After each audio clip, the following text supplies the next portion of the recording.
Hit subscribe button and don't forget to press the bell icon for regular updates. Hello दोस्तों, कैसे हैं आप लोग। मेरा नाम है सी जसमीत सिंह अरोड़ा और बहुत बहुत स्वागत है आप लोग का मेरे यूट्यूब चैनल सी जसमीत सिंह। बच्चों, जैसे कि आप लोग जानते हो, आज है 5 सितंबर टीचर्स डे। टीचर वो पर्सन नहीं होता है बच्चे जो सिर्फ आपको एक एकेडमिक नॉलेज देता है। हर वो पर्सन एक टीचर है जो आपको लाइफ में कुछ ना कुछ सिखाता है, आपके लाइफ में वैल्यू एडिशन करता है। मेरी लाइफ में मेरी YouTube फैमिली ने बहुत ही ज़्यादा वैल्यू एडिशन किया है। रोज़ मैं कुछ ना कुछ आप लोगों से सीखता हूं, तो तहे दिल से मैं आप लोग को विश करना चाहता हूं happy teachers day to you all. चलिए, इसी नोट पे आगे बढ़ते हैं। लास्ट क्लास में हम लोगों ने स्टार्ट करा था आपका इनपुट टैक्स क्रेडिट, सेक्शन 16 हमने वाइंड अप कर लिया था। आज हम स्टार्ट करेंगे सेक्शन नंबर 17। सेक्शन 17 स्टार्ट करने से पहले हम लोग एक बार सेक्शन 16 की कुछ कंडीशंस को रिवाइज कर लेते हैं और उसके बाद हम हमारा सेक्शन नंबर 17 स्टार्ट करेंगे। ठीक है, चलिए। हम लोगों ने सेक्शन नंबर 16 ओवर कर लिया था। सेक्शन नंबर 16 ने हमें कुछ कंडीशंस बताई थी कि अगर ये कंडीशंस पूरी होंगी तभी रजिस्टर्ड पर्सन क्रेडिट ले पाएगा। उन कंडीशंस में से कुछ कंडीशंस मैं आपको रिवाइज करा देता हूं। पहला, रजिस्टर्ड पर्सन होना चाहिए। गुड्स और सर्विसेज जो प्रोक्योर करी हैं वो आप लोग की फर्दरेंस ऑफ बिजनेस के लिए होनी चाहिए। इनवॉइस आपको रिसीव हो चुकी होनी चाहिए। गुड्स और सर्विसेज आपको रिसीव हो चुकी होनी चाहिए। सप्लायर ने टैक्स का पैसा गवर्नमेंट को जमा कर दिया होना चाहिए। रिसिपिएंट ने सेक्शन 39 में GSTR 3B फाइल कर दिया होना चाहिए। रूल 36(4) आया। रूल 36(4) ने आपसे कहा कि अगर कोई इनवॉइस सप्लायर ने अपलोड नहीं करी है अपने GSTR 1 में, तो जो इनवॉइस अपलोड नहीं हुई है उसका ITC रिसिपिएंट ले सकता है, subject to maximum of 10% of the ITC of invoices which are uploaded. मतलब जो इनवॉइस अपलोड हो चुकी हैं उनका जो ITC है उसके 10% तक का क्रेडिट लिया जा सकता है उन इनवॉइसेस के लिए जो इनवॉइसेस अपलोड नहीं हुई है। इसके बाद हमने देखा था कि अगर गुड्स आपके पास इंस्टॉलमेंट्स पे रिसीव हो रहे हैं और सिंगल इनवॉइस है तो आप क्रेडिट ले पाओगे जब आपको लास्ट इंस्टॉलमेंट रिसीव होगी। इसके बाद हमने देखा था कि अगर रिसिपिएंट ने सप्लायर को 180 डेज के अंदर पेमेंट नहीं किया तो रिसिपिएंट को अपना ITC रिवर्स करना पड़ेगा। रिवर्स करने का मतलब आउटपुट टैक्स लायबिलिटी में ऐड बैक करना पड़ेगा along with interest under section 50 at the rate of 18% per annum। और रेसिपिएंट जब पेमेंट कर देगा तो दोबारा से वो अपना ITC क्या कर सकता है, रिक्लेम कर सकता है। इसके बाद हमने पढ़ा था कि अगर आपने टैक्स के पैसे को कैपिटलाइज करके उस पर डेप्रिसिएशन क्लेम किया है तो आपको फिर उस टैक्स के पैसे का ITC नहीं मिलेगा, क्योंकि आप ऑलरेडी इनकम टैक्स में उसका बेनिफिट ले रहे हो डेप्रिसिएशन के रूप में, तो उसी चीज का इनडायरेक्ट टैक्स में बेनिफिट आपको नहीं दिया जाएगा। इसके बाद लास्ट पॉइंट आपने पढ़ा था कि इस फाइनेंशियल ईयर का मतलब कि अगर 1920 के फाइनेंशियल ईयर का आपको क्रेडिट लेना है तो उसकी एक टाइम लिमिट है। वो आप ले सकते हो नेक्स्ट फाइनेंशियल ईयर की सितंबर की रिटर्न तक या फिर रिलेवेंट फाइनेंशियल ईयर की एनुअल की रिटर्न तक। इतनी बातें हमने करी थी। अब हम स्टार्ट करने वाले हैं सेक्शन नंबर 17। सेक्शन नंबर 17 अगर आप हेडिंग देखें तो वो बात करता है apportionment of credit and blocked credit की। Apportionment of credit and blocked credit मतलब इस सेक्शन में हम दो चीजें पढ़ेंगे। एक हम पढ़ेंगे क्रेडिट का अपोर्शनमेंट। अपोर्शनमेंट क्या होता है सर? बाइफरकेट करना। और ब्लॉक्ड मतलब कि आपको ITC नहीं मिलेगा। तो सेक्शन नंबर 17 दो बातें करने वाला है। एक वो बातें करने वाला है अपोर्शनमेंट ऑफ क्रेडिट की और एक वो बात करने वाला है ब्लॉक्ड क्रेडिट की। ये जो सेक्शन नंबर 17 है, ये जो सेक्शन नंबर 17 है, ये आपका ओवरराइड करता है सेक्शन नंबर 16 को। मतलब जहां पर सेक्शन नंबर 17 लग रहा है वहां पर सेक्शन 16 की कंडीशंस पूरी हो चाहे ना हो कोई फर्क नहीं पड़ता है। ठीक है, चलिए। सेक्शन नंबर 17 हमसे क्या कहता है? सेक्शन नंबर 17 हमसे क्या कहता है ये देखते हैं। सब सेक्शन 1 हमसे कह रहा है where the goods or services or both are used by the registered person partly for the purpose of business and partly for other purposes, the amount of credit shall be restricted to so much of the input tax as is attributable to the purposes of his business। कह रहा है कि sir अगर recipient inputs का इस्तेमाल, services का इस्तेमाल business और अदर पर्पस दोनों के लिए कर रहा है तो उसको क्रेडिट उतना ही मिलेगा जितना उसने इनपुट्स का इस्तेमाल अपने बिजनेस पर्पस के लिए किया है। For example, Vinod ji inputs purchase करके लेकर आते हैं, विनोद ने इनपुट्स परचेज करे, मान लेते हैं 10,000 kg के, ठीक है। इस 10,000 kg की जो वैल्यू थी वो थी 1 लाख रुपए और इस पे जो जीएसटी लगी थी वो लगी थी 18,000 रुपीज, ठीक है। अब विनोद सेक्शन 16 की सारी कंडीशंस को पूरी कर रहा है, विनोद सेक्शन 16 की सारी कंडीशंस को पूरी कर रहा है, लेकिन प्रॉब्लम ये हुआ है कि ये जो इनपुट्स आए हैं इसका 60% इस्तेमाल बिजनेस पर्पस में हुआ है। मतलब कि 6,000 kg को हमने बिजनेस में इस्तेमाल किया है और 4,000 kg का इस्तेमाल हमने अदर पर्पसेस के लिए किया है। तो एक्ट कहता है, सेक्शन 17(1) कहता है कि बाबू ऐसा है, ये जो तुमने अदर पर्पसेस के लिए इनपुट्स का इस्तेमाल कर लिया है इसका हम आपको क्रेडिट नहीं दे पाएंगे। हम आपके इस 18,000 को अपोर्शन करेंगे between the business and other purposes. इस 18,000 को अपोर्शन करेंगे between business and other purposes और क्रेडिट सिर्फ किसका मिलेगा? जो बिजनेस पर्पस के लिए है। तो अगर आप 60% क्रेडिट निकालो 18,000 का तो कितना होता है सर? अगर आप 18,000 का यहां पर 60% करोगे तो आपको मिलेगा 10,800 और यहां पर अगर आप 18,000 का 40% करोगे तो आपको मिलेगा 7,200, ठीक है ना। अब एक्ट कहता है कि जो क्रेडिट एट्रीब्यूटेबल है टुवर्ड्स द बिजनेस पर्पस उसका क्रेडिट मिलेगा, यानी कि इस 10,800 का क्रेडिट एडमिसिबल है, इसका क्रेडिट एडमिसिबल है और इसका क्रेडिट आपको नहीं मिलेगा। बात समझ में आ गई? ये बेसिकली 60% और 40% में हमने क्रेडिट को क्या किया है? अपोर्शन किया। क्लियर? 60% का क्रेडिट मिलेगा और 40% का क्रेडिट नहीं मिलेगा।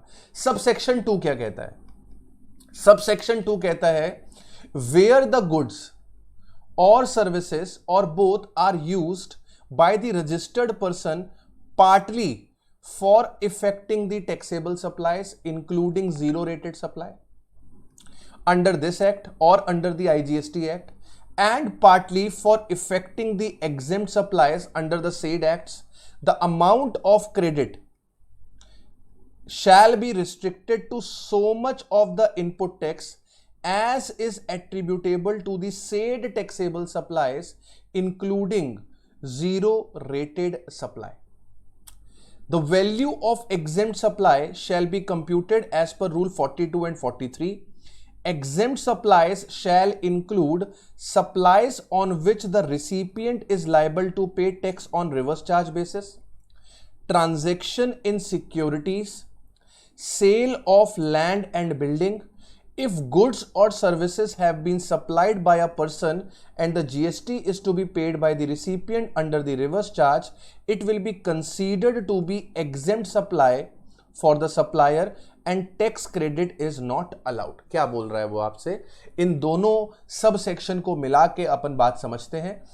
कह रहा है कि सर अगर आप इनपुट्स लेकर आए हो, अगर आप इनपुट्स लेकर आए हो और इन इनपुट्स का इस्तेमाल आपने टैक्सेबल सप्लाई में किया है, इन इनपुट्स का इस्तेमाल आपने टैक्सेबल सप्लाई में किया है इंक्लूडिंग जीरो रेटेड सप्लाई, और या फिर इन इनपुट्स का इस्तेमाल आपने एग्जेम्प्ट सप्लाई में किया है, तो हम आपको क्रेडिट जो देंगे वो केवल इसका देंगे, इसका आपको कोई क्रेडिट नहीं मिलेगा।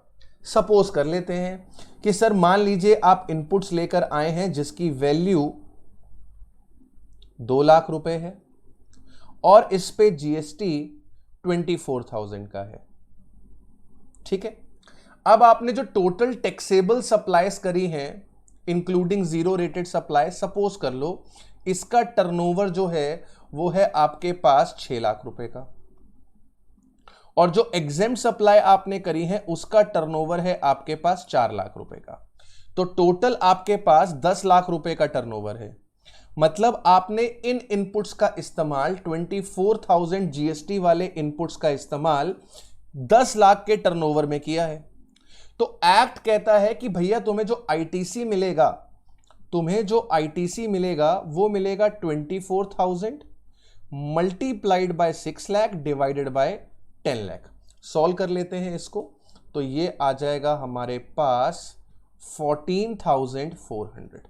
आपको जो आईटीसी मिलेगा वो मिलेगा 14,400। ये 14,400 रुपए किसको रिप्रेजेंट कर रहा है सर? ये 14,400 रुपए इस 6 लाख के टर्नओवर को, जो आपने टैक्सेबल सप्लाई में यूज किया है इनपुट, उसको रिप्रेजेंट कर रहा है। यानी कि आपको 14,400 रुपए का क्रेडिट मिलेगा। बैलेंस जो क्रेडिट है 9,600 रुपीज का, वो आपको अलाउ नहीं होगा, वो आपका लैप्स हो जाएगा। ठीक, अब सर हमें यह बताओ कि ये जीरो रेटेड सप्लाई क्या होती है और ये एग्जेम्प्ट सप्लाई क्या होती है। तो पहले तो ये समझो कि जीरो रेटेड सप्लाई का मतलब क्या है। जीरो रेटेड सप्लाई का मतलब है वो सप्लाई जो तुमने एक्सपोर्ट में करी है। इंडिया के बाहर अगर तुमने गुड्स बेचे हैं तो इसे बोलते हैं जीरो रेटेड सप्लाई।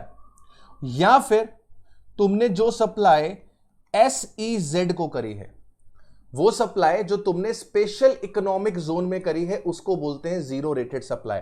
ये जो स्पेशल इकोनॉमिक जोन होता है ये इंडिया का ही पार्ट होता है, लेकिन इसे डीम्ड किया जाता है आउटसाइड इंडिया। ये पार्ट इंडिया का ही होता है, SEZ जो होता है वो इंडिया का ही पार्ट होता है, लेकिन for the purpose of GST, for the purpose of taxation, इसे क्या किया जाता है? डीम्ड किया जाता है आउटसाइड इंडिया। अब अगर आपको पहली क्लास मेरी ध्यान है तो मैंने आपसे बताया था कि ये जो जीएसटी है वो डेस्टिनेशन बेस्ड टैक्स है। जब हम गुड्स को एक्सपोर्ट करेंगे तो उसका डेस्टिनेशन इंडिया के बाहर होगा, और इंडिया के बाहर टैक्सेबल टेरिटरी नहीं है, वहां पर जीएसटी नहीं लगती है। लेकिन आपने एक्सपोर्ट करने के लिए जिन इनपुट्स का इस्तेमाल किया है, SEZ करने के लिए आपने जो इनपुट्स का इस्तेमाल किया है, उन इनपुट्स का क्रेडिट आप ले सकते हो। मतलब इस एक्सपोर्ट पे और SEZ पे कोई भी आउटपुट टैक्स नहीं होता है। इस पे कोई भी आउटपुट टैक्स नहीं होता है। क्यों नहीं होता है? क्योंकि सर जो टैक्सेबल टेरिटरी के बाहर है, इसकी जो डेस्टिनेशन है या फिर आप कहो जो इसका प्लेस ऑफ सप्लाई है, वो इंडिया के बाहर है। इंडिया के बाहर होने की वजह से एक्सपोर्ट पे और SEZ पे जो आप सप्लाई करते हो उस पे कोई भी आउटपुट टैक्स नहीं लगता है। लेकिन सप्लाई करने के लिए आपने जो इनपुट्स का इस्तेमाल किया है, जीरो रेटेड सप्लाई करने के लिए, इस इनपुट पे जो आपने टैक्स पे किया हुआ है उसका आपको आईटीसी गवर्नमेंट देती है। इसीलिए सेक्शन 17 सब सेक्शन 2 में बोला गया कि जो इनपुट्स का इस्तेमाल टैक्सेबल सप्लाई में हुआ है, मतलब जहां पर जीएसटी लगती है, इंक्लूडिंग जीरो रेटेड, जहां पर जीएसटी नहीं लगती है। जीरो रेटेड में कौन कौन सी आ रही है? एक्सपोर्ट और SEZ। इधर तुमने जो सप्लाई करी है, इनके इनपुट्स का तुम क्रेडिट ले पाओगे। I am repeating my self again, last time. Exports पे और SEZ पे कोई भी जीएसटी नहीं लगती है, कोई भी आउटपुट टैक्स नहीं लगता है। क्लियर? लेकिन इनको करने के लिए जो तुमने इनपुट्स खरीदे हैं, उस इनपुट्स पे जो तुमने टैक्स पे किया है, उसका आईटीसी अवेलेबल होता है।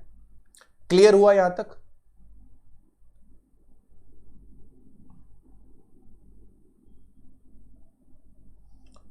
क्लियर हुआ यहां तक? अब आगे आपसे क्या कह रहा था कि सर ये एग्जेम्प्ट सप्लाई में क्या आता है? जरा ध्यान से समझना प्लीज। पहले एग्जेम्प्ट सप्लाई में क्या आता है?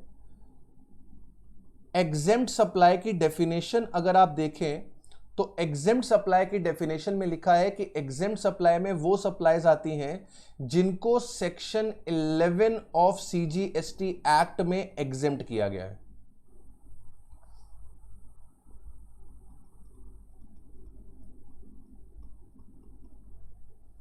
प्लस इसके अंदर वो गुड्स आते हैं जो निल रेट से टैक्सेबल है, प्लस इसके अंदर वो सप्लाईज आती हैं जो जीएसटी में कवर ही नहीं है। ठीक है, ये एग्जेम्प्ट सप्लाई की डेफिनेशन है। एग्जेम्प्ट सप्लाई में क्या क्या आता है सर? एग्जेम्प्ट सप्लाई में वो सप्लाईज आती हैं, एग्जेम्प्ट सप्लाई में वो सप्लाईज आती हैं जिसपे गवर्नमेंट ने एग्जेम्पशन दे रखा है नोटिफिकेशन इशू करके, या फिर वो सप्लाईज जिनके ऊपर निल रेट से टैक्स लगता है उसे भी एग्जेम्प्ट सप्लाई बोलते हैं। और वो सप्लाईज जो नॉन टैक्सेबल है, जो जीएसटी में कवर ही नहीं है। मतलब कि जीएसटी में क्या कवर नहीं है, ध्यान है, जीएसटी में क्या कवर नहीं है सर? जो अल्कोहलिक लिकर की सप्लाई है, जो पेट्रोलियम प्रोडक्ट्स हैं, इन्हें बोलते हैं नॉन टैक्सेबल सप्लाई। तो एग्जेम्प्ट सप्लाई की डेफिनेशन में ये तीन चीजें कवर होती हैं। अब जरा ध्यान से समझना मेरी बात को। सेक्शन 17 सब सेक्शन 3 ने इस एग्जेम्प्ट सप्लाई का बेस बढ़ाया और इसने कहा कि इस एग्जेम्प्ट सप्लाई में तुम इंक्लूड करो, इस एग्जेम्प्ट सप्लाई में तुम क्या इंक्लूड करो सर? इस एग्जेम्प्ट सप्लाई में इंक्लूड करो वो सप्लाईज जो रिवर्स चार्ज मैकेनिज्म में टैक्सेबल होती है, वो सप्लाईज जो तुमने सिक्योरिटीज की करी है। देखो, जब पढ़ाया था मैंने आपको गुड्स का डेफिनेशन और सर्विसेज का डेफिनेशन, तो दोनों ने ही सिक्योरिटीज को बाहर निकाल के फेंक दिया था कि सिक्योरिटीज ना तो गुड्स होती हैं ना तो सर्विसेज होती हैं। लेकिन सेक्शन 17(2) में एग्जेम्प्ट सप्लाई का वेट बढ़ जाए, सेक्शन 17(2) में एग्जेम्प्ट सप्लाई का वेट बढ़ जाए जिससे कि तुम्हारा आईटीसी कम हो जाए। इसके लिए गवर्नमेंट ने क्या किया? गवर्नमेंट ने एग्जेम्प्ट सप्लाई की डेफिनेशन में थोड़ी हेराफेरी करी, उसके वजन को बढ़ाया। जब एग्जेम्प्ट सप्लाई का वजन बढ़ जाएगा तो तुम्हारा आईटीसी कम हो जाएगा। वजन बढ़ाने के लिए उसने क्या कहा कि बाबू जो आरसीएम में सप्लाई है, जो आरसीएम की सप्लाई है वो भी एग्जेम्प्ट सप्लाई का पार्ट है। अगर तुम सिक्योरिटीज की सप्लाई करते हो तो वो भी एग्जेम्प्ट सप्लाई का पार्ट है, वो भी ले लो। अगर तुम लैंड और बिल्डिंग सेल बेच करते हो, लैंड और बिल्डिंग की सेल बेच करते हो तो लैंड और बिल्डिंग भी एग्जेम्प्ट सप्लाई का पार्ट है। ये तीन चीजें उसने अलग से एग्जेम्प्ट सप्लाई की डेफिनेशन में इंक्लूड करी, ये 17(3) ने इंक्लूड करी है। नॉर्मली एग्जेम्प्ट सप्लाई की डेफिनेशन सिर्फ इतनी है। For the purpose of section 17(3) हमने ये तीन चीजें और इसके अंदर क्या कर दी है, इंक्लूड कर दी है, आरसीएम, सिक्योरिटीज और लैंड एंड बिल्डिंग। सेक्शन 17(3) ने आपकी एग्जेम्प्ट सप्लाई की डेफिनेशन बताई है। Exempt supply shall include supplies on which recipient is liable to pay tax on reverse charge basis, transactions in securities, sale of land and building. ये तीन चीजें अलग से उसने एग्जेम्प्ट सप्लाई के अंदर ऐड करवा दी। क्लियर? अब एक्सप्लेनेशन दिया है नीचे, value of exempt supply shall not include the value of activities और ट्रांजैक्शन स्पेसिफाइड इन शेड्यूल 3। तो शेड्यूल 3 नेगेटिव लिस्ट था, एग्जेम्प्ट सप्लाई के अंदर नेगेटिव लिस्ट वाली सप्लाईज नहीं आएंगी except those specified in paragraph 5 of the said schedule. Paragraph 5 क्या है सर? पैराग्राफ 5 इस लैंड एंड बिल्डिंग की ही बात करता है।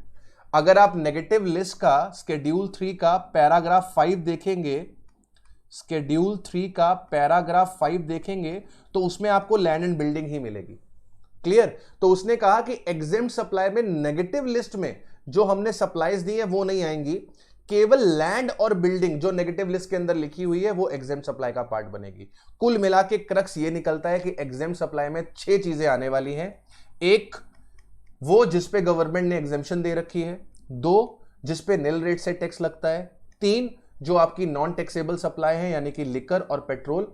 इसके बाद चौथा, अगर आपकी सप्लाई आरसीएम में कवर है। 5वां, अगर आप सिक्योरिटीज का ट्रांजैक्शन करते हो। 6th, अगर आप लैंड एंड बिल्डिंग का सप्लाई करते हो तो वो भी आपका एग्जेम्प्ट सप्लाई का पार्ट बन जाएगा। इन तीन को इंक्लूड करने का पर्पस मैंने बताया ताकि गवर्नमेंट एग्जेम्प्ट सप्लाई का वेट इंक्रीज कर सके। अगर एग्जेम्प्ट सप्लाई का वेट इंक्रीज हो जाएगा तो आपका जो आईटीसी ब्लॉक होने वाला है या जो आईटीसी इनएडमिसिबल होने वाला है वो क्या हो जाएगा, इंक्रीज हो जाएगा। बोलो भाई, यहां तक मेरी बातें क्लियर हुई हैं आप लोग को? अब यहां पर जब आप सब सेक्शन 3 पढ़ रहे थे तो वहां पर लिखा था कि एग्जेम्प्ट सप्लाई का जो आईटीसी है उसका कंप्यूटेशन कैसे होगा सर? उसका computation as per rule number 42 and as per rule number 43 होगा। दोनों ही रूल्स बहुत इंपॉर्टेंट है, जरा ध्यान से समझिएगा। As per rule number 42 and 43 होगा। As per rule 42 ITC pertaining to the inputs exclusively used in the taxable supplies shall be allowed। अच्छा, ITC pertaining to the inputs exclusively used in non-business purpose, non-taxable supplies, exempt supplies shall be disallowed। ITC pertaining to the inputs for both taxable supplies and exempt supplies shall be allowed, that is common credit। However, subsequently proportionate amount relating to the exempt supply shall be reversed on the basis of turnover, that is common credit multiplied by exempt supply turnover divided by total turnover। ठीक है, उसने क्या बोला? उसने कहा कि sir अगर आप इनपुट लेकर आए हो, से आप इनपुट लेकर आए हो ए, इस पे आईटीसी है सपोज कर लीजिए 10,000 रुपीज का, और इस इनपुट ए का आपने यूज एक्सक्लूसिवली टैक्सेबल सप्लाईज के लिए किया है। इसका यूज आपने एक्सक्लूसिवली टैक्सेबल सप्लाईज के लिए किया है, तो आपको ये 10,000 रुपीज का क्रेडिट अलाउड हो जाएगा। आपको ये क्रेडिट अलाउड हो जाएगा। इसके बाद आप इनपुट बी लेकर आए, इस पे आईटीसी 6,000 रुपए का था, इसे आपने यूज किया एक्सक्लूसिवली नॉन बिजनेस पर्पस के लिए, या फिर आपने इसे यूज किया एक्सक्लूसिवली एग्जेम्प्ट सप्लाई के लिए, या फिर आपने इसे यूज किया एक्सक्लूसिवली नॉन टैक्सेबल सप्लाई के लिए। तो एक्ट कहता है, रूल नंबर 42 कहता है भाई साहब इसका क्रेडिट हम आपको अलाउ नहीं करेंगे। ठीक है, आप इनपुट लेकर आए सी जिस पे क्रेडिट है 12,000 रुपए का। अब इसका तुमने इस्तेमाल किया है टैक्सेबल सप्लाई के लिए भी, एग्जेम्प्ट सप्लाई के लिए भी। तो कहता है कि भैया ये कॉमन क्रेडिट है, ये कॉमन क्रेडिट है, हम क्या करेंगे, ये कॉमन क्रेडिट तुमको अलाउ करेंगे। फर्स्ट इंस्टेंस पे हम ये कॉमन क्रेडिट तुमको अलाउ करेंगे, और सेकंड इंस्टेंस में हम तुम्हारी आउटपुट टैक्स लायबिलिटी इंक्रीज करेंगे। पहले इंस्टेंस में हम ये तुम्हें जो कॉमन क्रेडिट है 12,000 रुपए का, ये अलाउ कर देंगे, इस कॉमन क्रेडिट को हम तुम्हें अलाउ कर देंगे। और सेकंड स्टेप में हम क्या करेंगे, तुम्हारी आउटपुट टैक्स लायबिलिटी जो है उसे इंक्रीज करेंगे। किस अमाउंट से? उसे हम इंक्रीज कर देंगे जो तुम्हारा कॉमन क्रेडिट था, मल्टीप्लाइड बाय जो तुम्हारा एग्जेम्प्ट सप्लाई का टर्नओवर है, डिवाइडेड बाय जो तुम्हारा टोटल टर्नओवर है।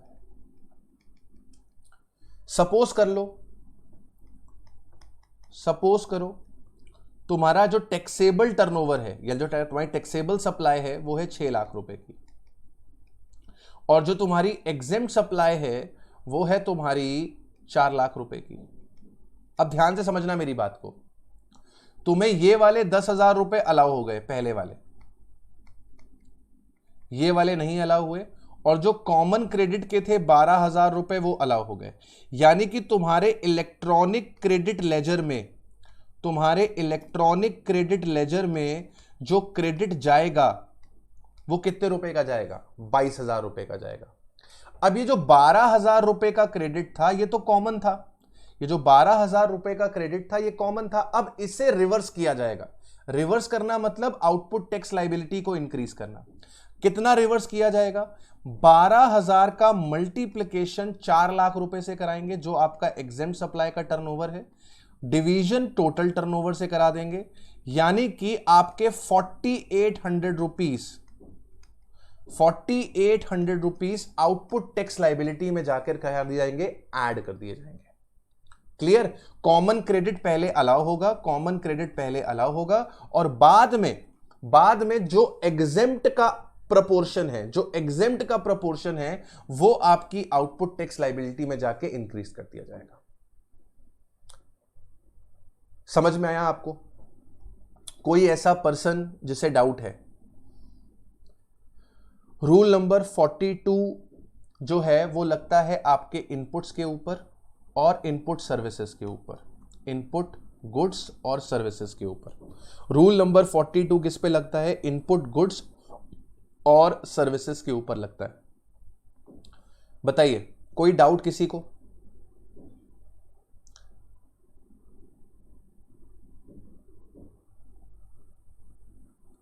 देखिए, मैं फिर से रिपीट कर रहा हूं,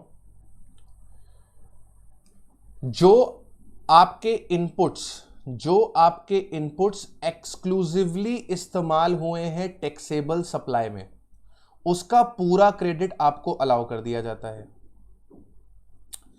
वो इनपुट जिसका इस्तेमाल एक्सक्लूसिवली नॉन बिजनेस पर्पस के लिए हुआ है, एग्जेम्प्ट सप्लाई के लिए हुआ है या फिर नॉन टैक्सेबल सप्लाई के लिए हुआ है, उसका क्रेडिट नहीं मिलता है।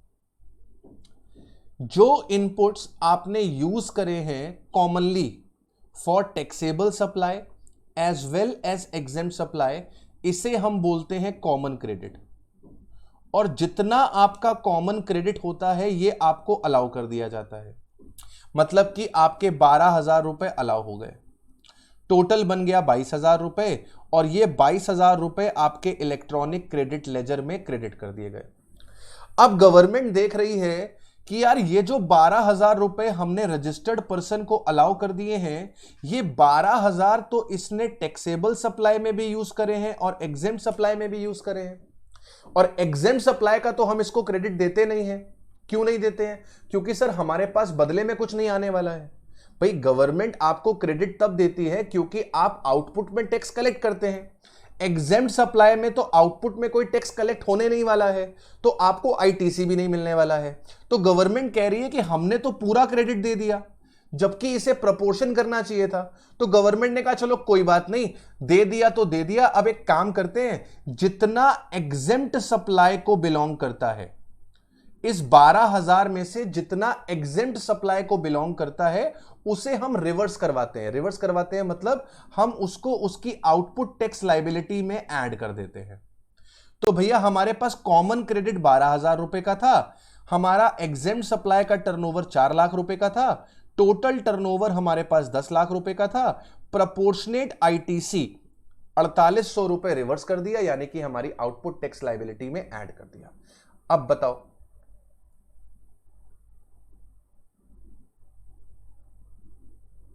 कृष्णा,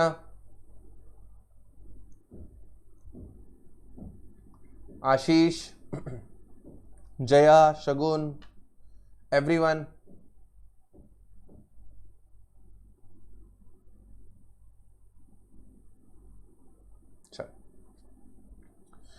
अब बात करते हैं रूल नंबर 43 की। ध्यान से समझना, इसमें छोटी सी अमेंडमेंट है एक, जो कि एग्जाम में आने के अच्छे खासे चांसेस हैं। जितनी भी अमेंडमेंट्स हैं वो मैंने ग्रीन कलर से मार्क करी हुई हैं ताकि आप लोग को पता लग जाए कि ये अमेंडमेंट्स हैं, आप इस पे अलग से फोकस कर सकते हो। As per rule number 43, input tax on capital goods used और intended to be used exclusively for non business purpose और making exempt supply such amount will not be allowed. तो अगर आप capital goods, machinery, plant, furniture, इनका इस्तेमाल exclusively कर रहे हैं एग्जेम्प्ट सप्लाई के लिए, या फिर नॉन बिजनेस पर्पस के लिए, या फिर नॉन टैक्सेबल सप्लाईज के लिए, तो इसका क्रेडिट आपको अलाउ नहीं होता है। अगर आप input tax on capital goods का इस्तेमाल कर रहे हैं एक्सक्लूसिवली टैक्सेबल सप्लाई करने के लिए, इंक्लूडिंग जीरो रेटेड सप्लाई, तो इसका क्रेडिट आपको अलाउ कर दिया जाता है। Clear? ITC pertaining to the capital goods which are used or intended to be used commonly for making the taxable as well as exempt supplies and business and non-business purposes shall be allowed. That is common credit. Common credit हमेशा allow हो जाता है. However, following amount is added to the output tax liability every month. लेकिन हर महीने एक amount आपकी output tax liability में add होती जाएगी. ठीक है, फिर से मैं आपको इसी तरीके से समझाता हूं. मान लीजिए आपने कैपिटल गुड ए खरीदा. मैं ये आपको कौन से मंथ की बात बता रहा हूं, मैं आपको ये जुलाई 2020 की बात बता रहा हूं. सपोज करिए आपने कैपिटल गुड ए परचेस किया, कैपिटल गुड ए परचेस किया और इसको आप यूज करेंगे एक्सक्लूसिवली फॉर टैक्सेबल सप्लाई. इसका आईटीसी है मान लेते हैं 1 लाख रुपए, तो आपको ये पूरा का पूरा 1 लाख रुपए अलाउड हो जाएगा. ठीक है, आप कैपिटल गुड बी लेकर आए, इसको आप एक्सक्लूसिवली यूज करने वाले हो फॉर एग्जेम्प्ट सप्लाई. इसका क्रेडिट है 60,000 रुपए, तो सर ये आपको अलाउ नहीं होगा. ठीक है, इसके बाद आप कैपिटल गुड सी लेकर आए, सर इसको आपने कॉमनली यूज किया, मतलब आपने इसे टैक्सेबल सप्लाई और एग्जेम्प्ट सप्लाई दोनों में यूज किया. इसका जो क्रेडिट था मेरे बच्चे वो था 70,000 रुपए. अब ये जो कॉमन क्रेडिट होता है ना, पहले इंस्टेंस में ये पूरा अलाउ हो जाता है. गवर्नमेंट कुछ भी नहीं कहती है, कॉमन क्रेडिट को अलाउ करवा देती है. मतलब कि तुम्हें ये 60,000 रुपए का क्रेडिट नहीं मिला, इसके अलावा बाकी तुम्हें क्रेडिट मिल गए, मतलब कि 1,70,000 रुपए. ये 1,70,000 रुपए कहां जाएंगे सर? ये 1,70,000 रुपए हमारे इलेक्ट्रॉनिक क्रेडिट लेजर के अंदर जाकर क्रेडिट हो जाएंगे. ठीक, अब गवर्नमेंट देख रही है यार हमसे फिर से गलती हो गई, हमने ये कॉमन क्रेडिट अलाउ करवा दिया, हमने ये कॉमन क्रेडिट अलाउ करवा दिया, ये तो हमसे गलती हो गई. यहां पर टैक्सेबल सप्लाई और एग्जेम्प्ट दोनों में यूज करता है.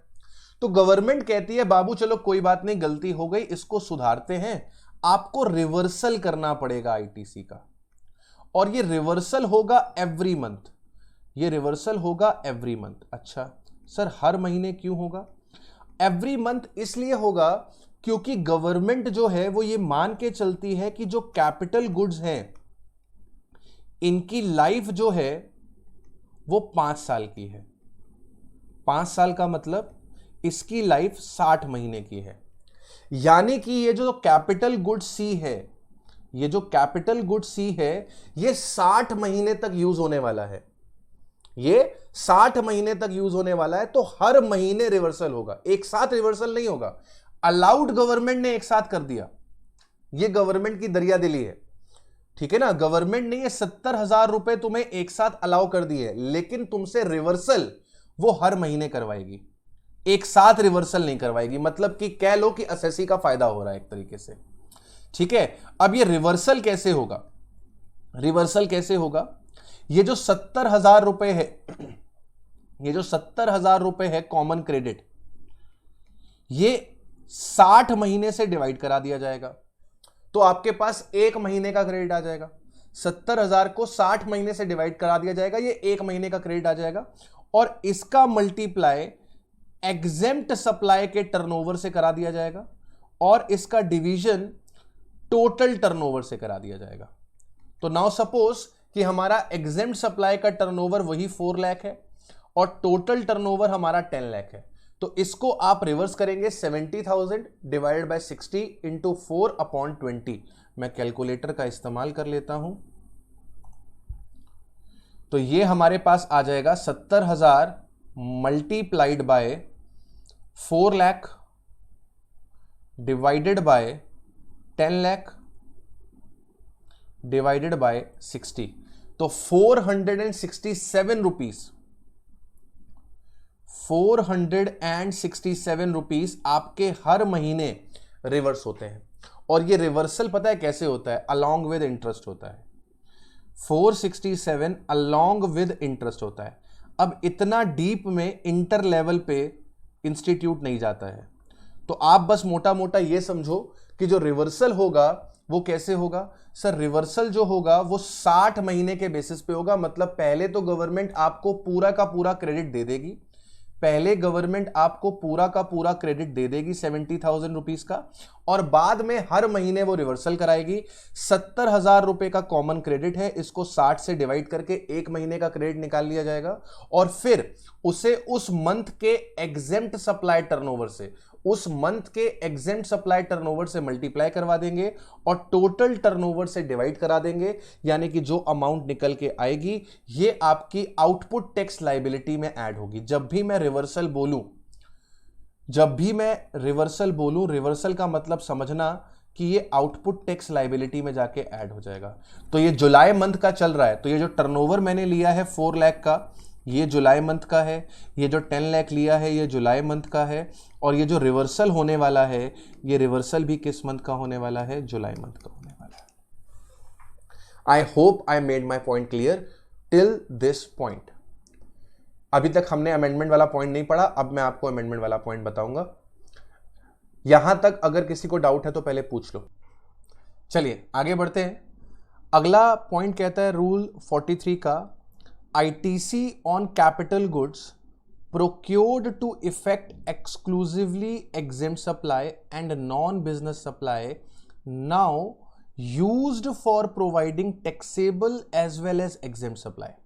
तो पहले आपने कोई कैपिटल गुड खरीदा था, उससे आप केवल और केवल एग्जेम्प्ट सप्लाई में यूज किया करते थे, या फिर आप उसे नॉन बिजनेस पर्पस में यूज किया करते थे, या फिर आप नॉन टैक्सेबल सप्लाई में यूज किया करते थे, और अब आपने उसे टैक्सेबल सप्लाई में भी इस्तेमाल करना शुरू कर दिया है।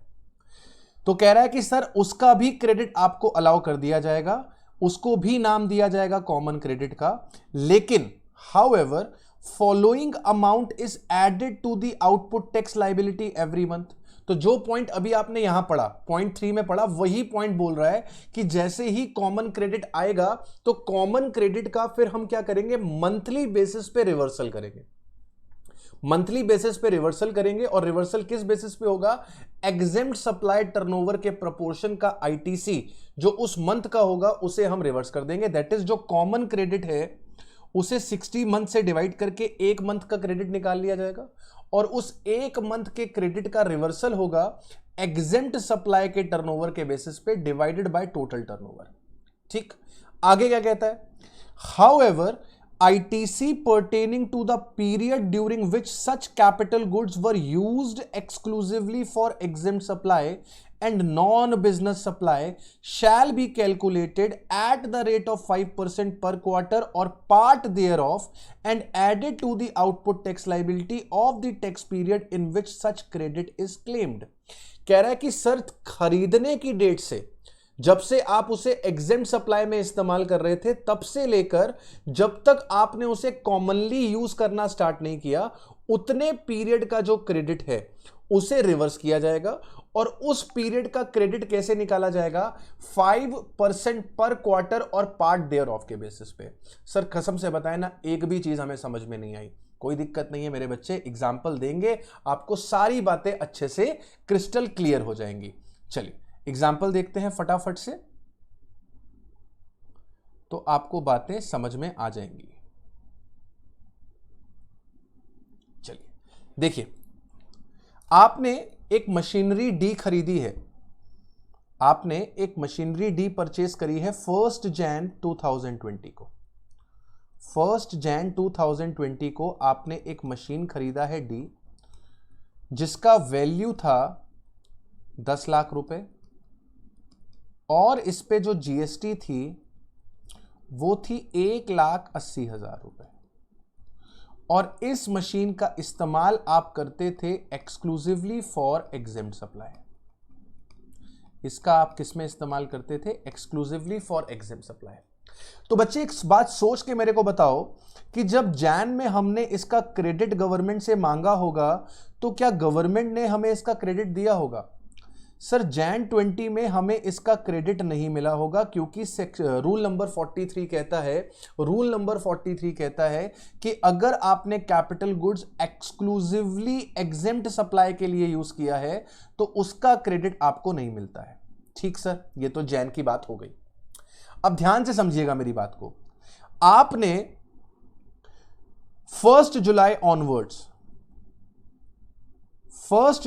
ऑनवर्ड्स इस मशीन डी का इस्तेमाल कॉमनली यूज कर दिया।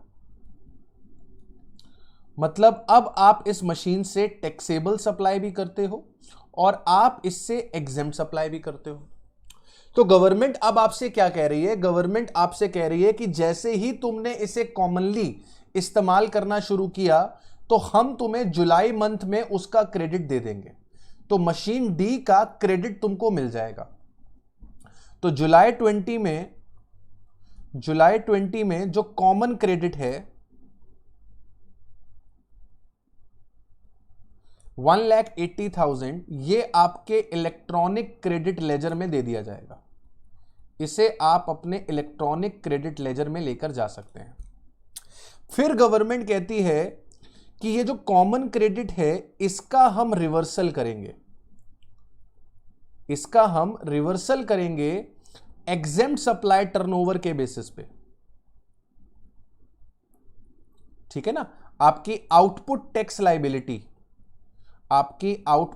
लायबिलिटी ऑफ जुलाई 20 इंक्रीज करी जाएगी पर मंथ बेसिस पे।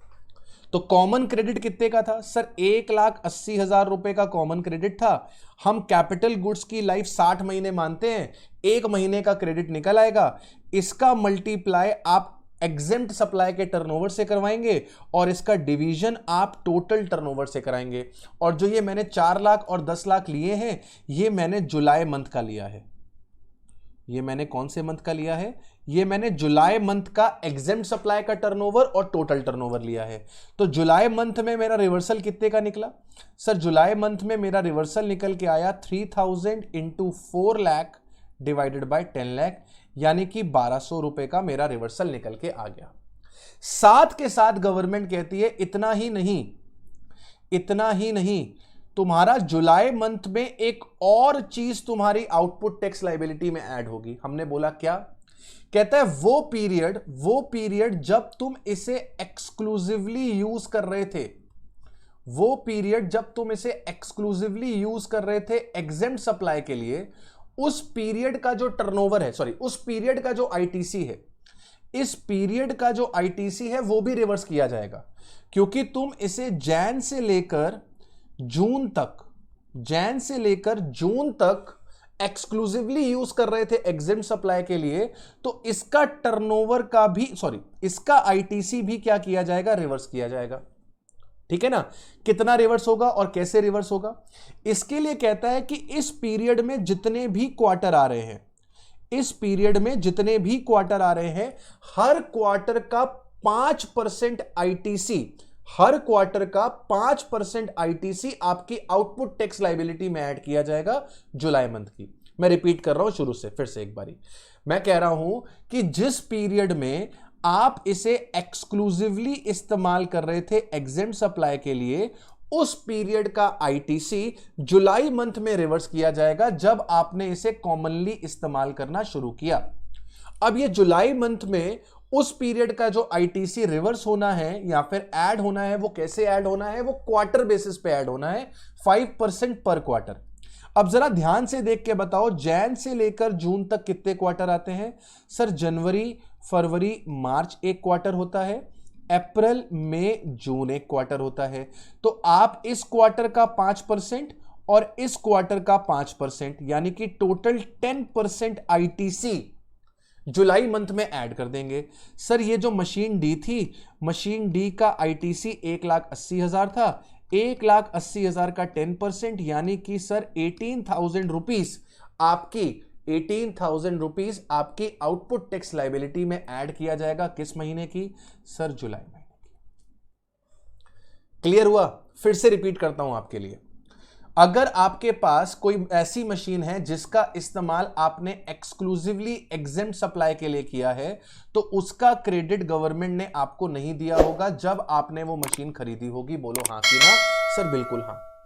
फिर आपने इसे कॉमनली यूज करना स्टार्ट किया जुलाई में, तो गवर्नमेंट कहती है जैसे ही तुमने इसे कॉमनली यूज करना स्टार्ट किया तो हम इसका क्रेडिट तुम्हें प्रोवाइड करा देंगे इलेक्ट्रॉनिक क्रेडिट लेजर में। लेकिन दो रिवर्सल होंगे। एक रिवर्सल होगा मंथली बेसिस पे जो टर्नओवर बेसिस पे होगा, और दूसरा रिवर्सल होगा उस पीरियड का जिस पीरियड में तुम इसे केवल एग्जेम्प्ट सप्लाई में यूज कर रहे थे। जो मंथली वाला रिवर्सल है वो टर्नओवर के बेसिस पे होगा हर महीने के हिसाब से, मतलब कि जो कॉमन क्रेडिट है उसको 60 से डिवाइड करके एक महीने का क्रेडिट निकाल लिया जाएगा, फिर एग्जेम्प्ट के प्रोपोर्शन में उसे रिवर्स कर दिया जाएगा। और जो तुम्हारा एक्सक्लूसिवली एग्जेम्प्ट सप्लाई वाला है उसके लिए हम चेक करेंगे उस पीरियड में कितने क्वार्टर आते हैं। 2 क्वार्टर आ रहे हैं हमारे केस में, तो हर क्वार्टर का 5% रिडक्शन होगा, यानी कि टोटल 10% का रिडक्शन होगा। 1,80,000 के क्रेडिट में से 10% आपके क्या कर दिए जाएंगे? रिवर्स कर दिए जाएंगे, आपकी आउटपुट टैक्स लायबिलिटी में ऐड कर दिए जाएंगे। कोई दिक्कत है, परेशानी है, पूछ सकते हो, मैसेज कर सकते हो कमेंट बॉक्स पे, या फिर आप मेरे को कॉल भी करके अपने डाउट रिमूव करवा सकते हो। इंपॉर्टेंट है, अमेंडेड प्रोविजन है। अगला पॉइंट क्या कहता है? ये भी अमेंडेड है। ITC pertaining to the capital goods procured to effect the exclusively taxable supply and zero rated supply now used for providing the taxable as well as exempt supply shall be reversed as follows। कह रहा है कि sir आपने machine खरीदी थी exclusively taxable supply के लिए, और अब आप उसे कॉमनली यूज करना स्टार्ट कर रहे हो, तो पर मंथ बेसिस पे आपका जो क्रेडिट होगा वो आपकी आउटपुट टैक्स लायबिलिटी में ऐड कर दिया जाएगा। सपोज करो तुमने 1 जनवरी 2020 को एक मशीन ई खरीदा है जिसकी कीमत 4 लाख रुपए की थी, जिसपे जीएसटी 48,000 रुपीस का था।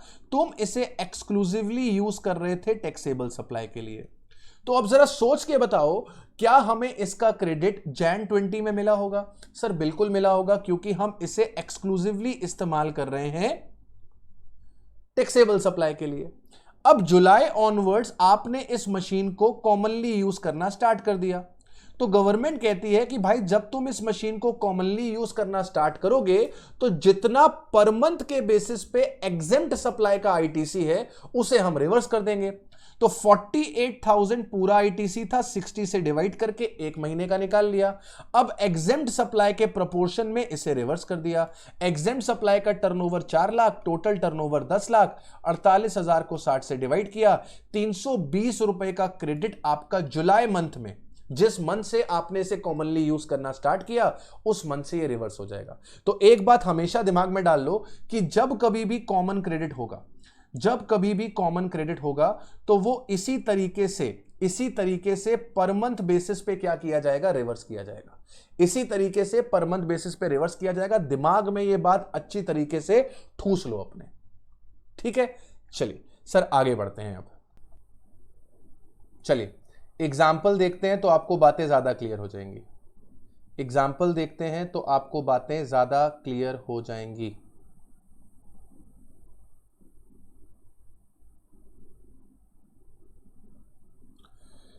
Mr. Shyam furnishes the following details for the month of December 19. Determine ITC available. ध्यान रखना मंथ कौन सा है? December 19। रॉ मटेरियल ए खरीदा है in the month of December used exclusively for taxable supply, ठीक है? Invoice pertaining to the ITC of ₹20,000 is received in Jan 20। तो मैंने आपको लास्ट सन पे क्या समझाया था? सेक्शन 16 में आपके पास इनवॉइस भी होनी चाहिए, आपके पास गुड्स भी होने चाहिए। गुड्स आपको दिसंबर में मिले हैं, इनवॉइस आपको जैन में मिली है, तो आपको क्रेडिट भी जैन में मिलेगा। आप दिसंबर में क्रेडिट क्लेम नहीं कर सकते। तो इस 1 लाख में से 20,000 रुपए का क्रेडिट अपने को नहीं मिल पाएगा। यानी कि यहां पर हमें कितने का क्रेडिट मिलेगा, 80,000 रुपीज का। मैं यहां पर लिखता जाता हूं example number 4, raw material A के लिए आपके पास 1 लाख रुपए का आईटीसी था, लेकिन 20,000 रुपए आईटीसी वाली इनवॉइस आपको दिसंबर में नहीं मिली, यानी कि आपको जो क्रेडिट मिलेगा वो 80,000 रुपीज का रिसीव होगा। Raw material be purchased in the month of December, और इसे आप एक्सक्लूसिवली यूज करते हो एग्जेम्प्ट सप्लाई के लिए, तो रॉ मटेरियल बी का क्रेडिट आपको नहीं मिलेगा, क्योंकि सर इसका इस्तेमाल एक्सक्लूसिवली होता है एग्जेम्प्ट सप्लाई के लिए। रॉ मटेरियल सी परचेज किया है दिसंबर में और यूज करते हैं इसको exclusively for non business purpose, तो आपको रॉ मटेरियल सी का भी क्रेडिट नहीं मिलेगा। रॉ मटेरियल बी का इसलिए नहीं मिला था क्योंकि एग्जेम्प्ट में यूज हो रहा था, और सी का इसलिए नहीं मिला क्योंकि नॉन बिजनेस में यूज हो रहा है। Raw material D purchased in the month of December used exclusively for export supplies. Export supplies का मतलब क्या हो गया, जीरो रेटेड सप्लाई का आपको क्रेडिट मिलता है, यानी कि रॉ मटेरियल डी का क्रेडिट आपको मिलेगा कितने रुपए का है, 75,000 रुपीज का। ठीक। Raw material E purchased in the month of December used taxable supply के लिए, एक्सपोर्ट सप्लाई के लिए, एग्जेम्प्ट सप्लाई के लिए। रॉ मटेरियल ई, बताओ भाई क्रेडिट मिलेगा नहीं मिलेगा, सर बिल्कुल मिलेगा, ये आपका कॉमन क्रेडिट है, और कॉमन क्रेडिट पहले अलाउ हो जाता है और बाद में रिवर्स होता है, तो 1,80,000 रुपीज आपके अलाउ हो जाएंगे। ठीक है। इसके बाद आपने कैपिटल गुड पी परचेज किया है इन the month of December used for export supplies and taxable supplies. Export supply मतलब जीरो रेटेड और टैक्सेबल सप्लाई तो टैक्सेबल, तो कैपिटल गुड्स पी का आपको क्रेडिट पूरा मिल जाएगा। कैपिटल गुड पी का आपको पूरा क्रेडिट मिल जाएगा 4 लाख रुपए का। ये एक्सक्लूसिवली फॉर टैक्सेबल सप्लाई है including zero rated. Capital good Q purchased in the month of December used for exempt supply 6 lakh रुपए।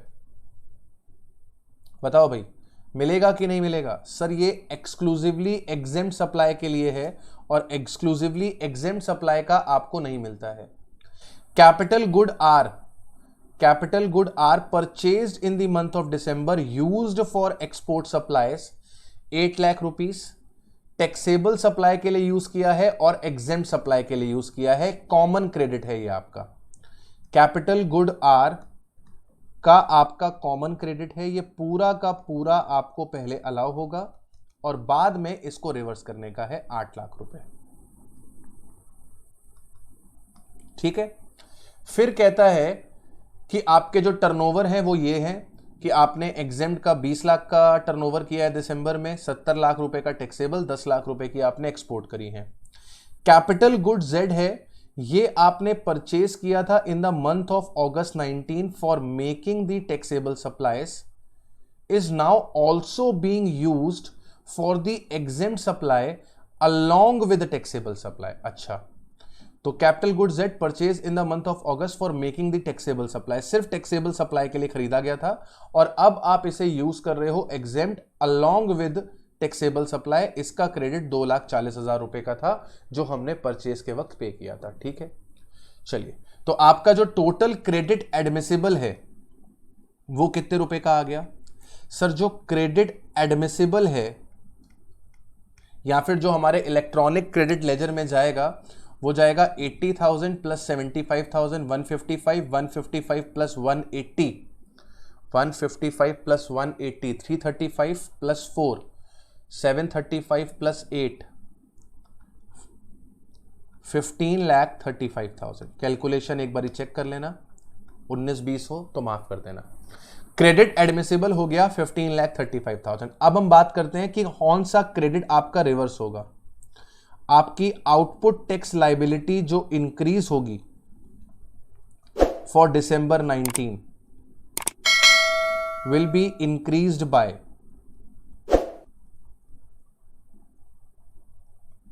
ध्यान से देखिएगा please.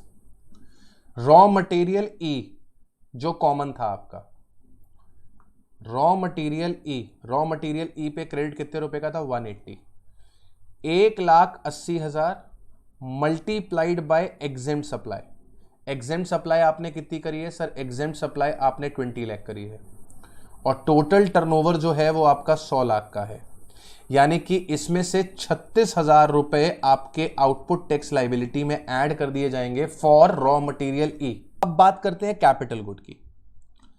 Sir capital good are जो है वो हमने कॉमन क्रेडिट की तरीके से लिया है, मतलब इसे हम टैक्सेबल और एग्जेम्प्ट दोनों में इस्तेमाल कर रहे हैं। और क्वेश्चन में कह रहा है कि मशीन Z थी, ये हमने खरीदी थी केवल टैक्सेबल सप्लाई करने के लिए, और अब इससे हम एग्जेम्प्ट और टैक्सेबल दोनों सप्लाई कर रहे हैं। तो अभी थोड़ी देर पहले सर हमने पढ़ा था कि जब कोई कैपिटल गुड केवल टैक्सेबल के लिए आता है और बाद में वो कॉमनली यूज होना शुरू हो जाता है, तो पर मंथ बेसिस पे उसका क्रेडिट हम रिवर्स करते हैं जितना एग्जेम्प्ट सप्लाई को बिलोंग करता है। तो वही काम हमें यहां पर करना पड़ेगा। आर का जो क्रेडिट है बच्चे वो है आपका, आर का जो क्रेडिट है आपका वो है 8 लाख रुपीस का, और जेड का जो क्रेडिट था वो था 2,40,000 रुपए का। 8 लाख और 240 ये 60 महीने का क्रेडिट है, तो इसे एक मंथ में कन्वर्ट करने के लिए 60 से डिवाइड करिए, मल्टीप्लाई करवाइए एग्जेम्प्ट सप्लाई के टर्नओवर से जो कि है 20 लाख, और डिवाइड करवाइए इसको टोटल टर्नओवर से जो है आपका 100 लाख। इसे आप सॉल्व करेंगे तो आपके पास निकल के आएगा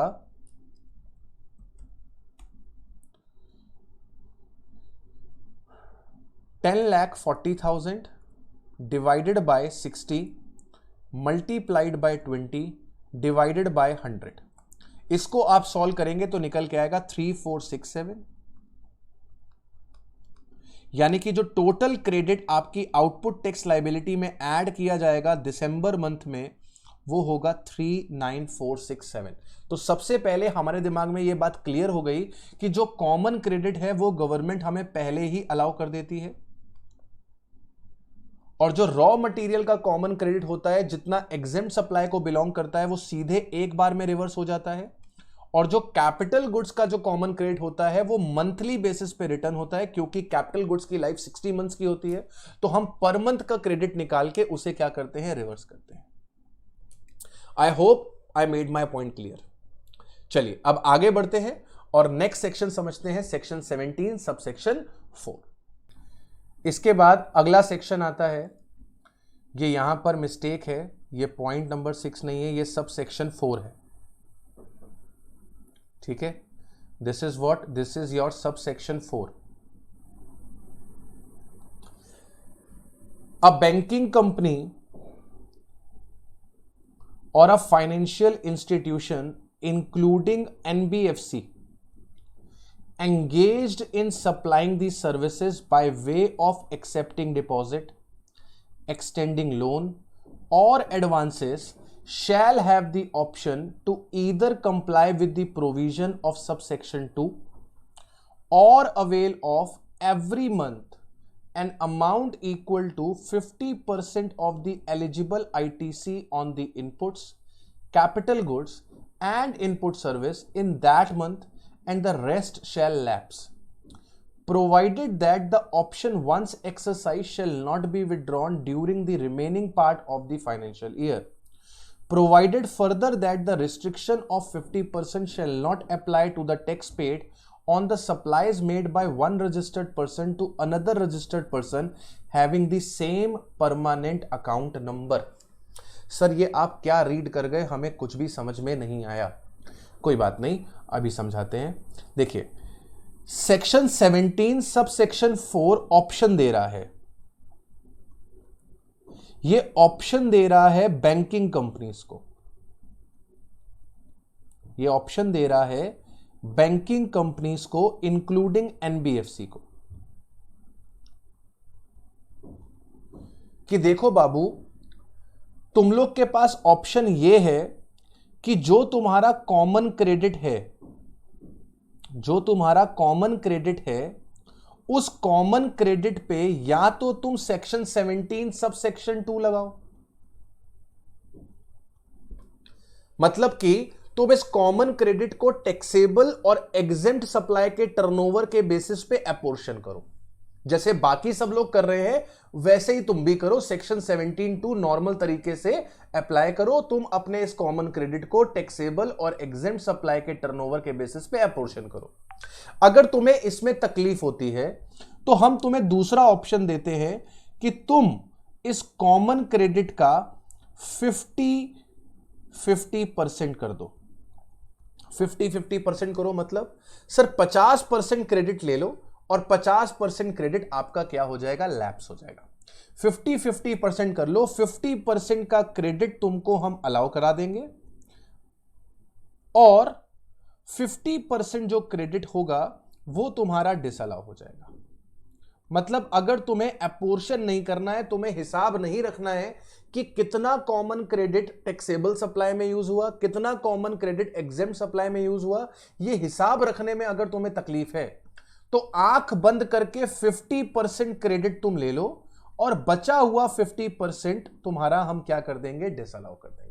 ठीक है, ये ऑप्शन सिर्फ गवर्नमेंट ने किसको दिया है, बैंकिंग कंपनीज को दिया है कि चाहो तो सेक्शन 17(2) लगाओ, चाहो तो 50-50% कर लो।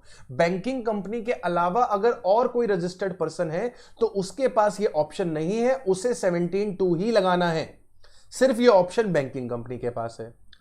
इसके अलावा वो एक बात और कह रहा था कि ये जो 50-50% क्रेडिट है ये रिस्ट्रिक्शन नहीं एप्लीकेबल होगी। ये 50-50% वाली रिस्ट्रिक्शन एप्लीकेबल नहीं होगी वहां पर जहां पर तुम्हें सप्लाई रिसीव हुई है डिस्टिंक्ट पर्सन से। अगर तुम्हें डिस्टिंक्ट पर्सन से सप्लाई रिसीव हुई है तो वहां पर ये 50-50% वाला कंडीशन नहीं लगेगा, वहां पर तुम 100% आईटीसी ले सकते हो। सर एक एग्जाम्पल फ्रेम कर दीजिए तो बात ज्यादा क्लियर हो जाएगी। ठीक, बात करते हैं बैंक ऑफ बड़ौदा कानपुर की। बैंक ऑफ बड़ौदा कानपुर को कुछ सर्विसेज मिली हैं। इनको सर्विसेज प्रोवाइड करी है मिस्टर एक्स ने। ठीक है, इनको सर्विसेज प्रोवाइड करी है मिस्टर एक्स ने। मान लेते हैं इन सर्विसेज की कीमत है 1 लाख रुपए और इस पे जो जीएसटी लगी है वो लगी है 18,000 रुपीज। इस बैंक ऑफ बड़ौदा कानपुर को बैंक ऑफ बड़ौदा दिल्ली ने भी सर्विसेज दी है सर, और इसकी वैल्यू जो है वो है 50,000 रुपए और इस पे जो जीएसटी लगी है सर वो लगी है आपकी 6,000 रुपए। क्लियर? अब बैंक ऑफ बड़ौदा दिल्ली का पैन और बैंक ऑफ बड़ौदा कानपुर का पैन सेम है, यानी कि बैंक ऑफ बड़ौदा दिल्ली और बैंक ऑफ बड़ौदा कानपुर आपस में क्या है, डिस्टिंक्ट पर्सन है।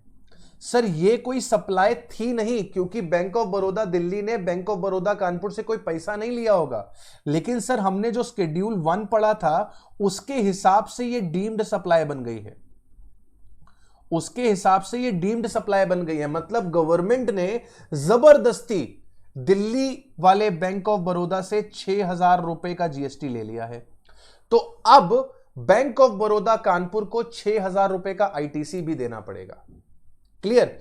अब गवर्नमेंट कहती है 17(4) में कि भैया जो मिस्टर एक्स से तुम्हें सर्विस मिली है, मिस्टर एक्स से जो तुम्हें सर्विस मिली है, इस 18,000 का तुम्हें 50% ही आईटीसी मिलेगा, यानी कि 9,000 रुपए। और जो डिस्टिंक्ट पर्सन से मिली है यहां पर तुम्हें हम 100% आईटीसी देंगे, क्योंकि ये एक्चुअल सप्लाई नहीं थी, ये डीम्ड सप्लाई थी। हमने जबरदस्ती बिना बात के दिल्ली से टैक्स लिया है, तो हमें कानपुर वाले बैंक ऑफ बड़ौदा का इसका आईटीसी देना पड़ेगा। ये एक्चुअल सप्लाई थी, इस पे हम 50% लगाएंगे, लेकिन डीम्ड सप्लाई के ऊपर 50% नहीं लगेगा। डीम्ड सप्लाई जो डिस्टिंक्ट पर्सन से मिली है उस केस में आपको पूरा का पूरा 100% आईटीसी दिया जाएगा, यानी कि आपके पास जो क्रेडिट आएगा वो आएगा 15,000 रुपए। क्लियर? अब ये जो ऑप्शन है, या तो सेक्शन 17(2) लेना या तो ये 50-50% करना, इन दोनों में से कोई भी एक ऑप्शन आपको पिक करना है। अब मान लीजिए अप्रैल मंथ में आपने 50-50% ऑप्शन पिक कर लिया, तो भाई ऐसा है कि टिल मार्च अब आपको यही ऑप्शन रखना है 50-50%। आप इस फाइनेंशियल ईयर में दोबारा से सेक्शन 17(2) नहीं ले सकते। मतलब जो ऑप्शन आपने पकड़ा उसी ऑप्शन को आपको साल भर लेके चलना है, उसका हाथ नहीं छोड़ना है, ठीक है ना। Option to change the option अगले फाइनेंशियल ईयर में मिलेगा। तो 1920 में अगर आपने अप्रैल मंथ में 50% पकड़ा तो पूरे 1920 में 50% ही लगेगा।